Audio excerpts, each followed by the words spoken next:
Aquaria KLCC.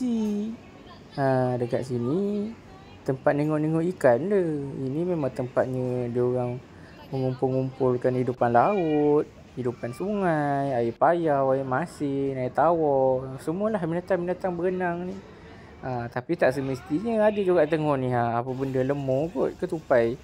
Lepas tu ada juga sikit-sikit reptilia apa, dia just letak-letak le sikit. Tak adalah kau datang tengok ikan aja. Tapi sebenarnya kalau dia tengok ikan je pun menarik. Sebab ikan dia macam-macam jenis. Tak ada jumpa kat pasar. Ini betul-betul menarik. Kau tengok ni, sumpah-sumpah pun ada. Sumpah aku tak tipu. Itulah dia kat sini memang kalau kau masuk, kau berharapkan untuk tengok ikan-ikan yang unik. Ini dah tempat dia. Kan? So dia punya perjalanan dia kondusif lah. Ada tempat interaktif, ada tempat kau boleh tengok. Tapi ikan ni kau tak boleh nak pegang-pegang sangat. Takkan kau nak cekau tangan kau masuk akuarium pula kan. Tapi itulah kau tengok dia punya akuarium ni dia hias cantik. Macam-macam terumbu karang ada. Ini kan tau nampak macam batu je.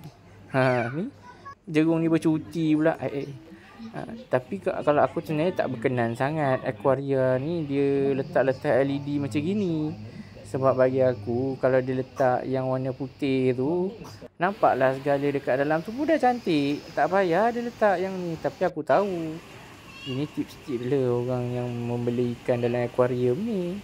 Dia kata kalau letak lampu ungu UV tu bagus untuk air. Aku kan je lah. Memang kadang-kadang orang kata tu betul. Tapi aku nak tengok ikannya dengan warna sebenar. Tapi kau tengok lah yang laluan lain ni tak adalah UV tu. Cantik aja ikannya. Tak adalah buruk. Menariklah juga kan. Ini kan ikan belacak ni. Ikan belacak, ikan belontok, macam-macam lah nama ikan tu. Kemudian kau tengokkan ikan-ikan ni. Aku asyik sebut ikan je dalam video ni. Dah memang video pasal ikan. Ni tergorong. Kau kena lalu sini. Dia memang kau kena berdiri dalam bawah tergorong ni. Nanti tergorong ni bergerak lah. Kau tak payah nak melangkah. Dia jalankan. Kau tengok ikan pari tu kan besar. Ini kalau bawa asam pedas, satu kampung boleh makan. Ni kau tengok.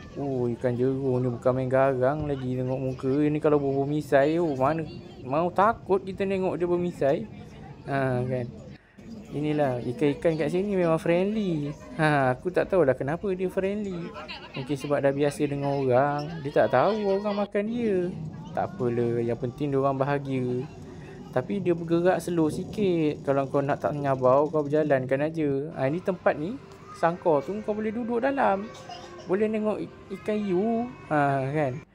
Itu yang menarik tu. Ni ada penyu pula. Dekat sini macam gini aku tak suka sangat ni. Dia letak ni lampu-lampu ni. Tapi nak buat macam mana dia dah buat. Benda dah bayar, beli dah banyak. Biarkan dia letak kan. Okey, Alhamdulillah sebenarnya seronok tempat ni. Aku datang dah 2 kali. First time aku datang kecil-kecil. Ini obo-obo ni Ini bukannya screen TV. Memang betul-betul obo.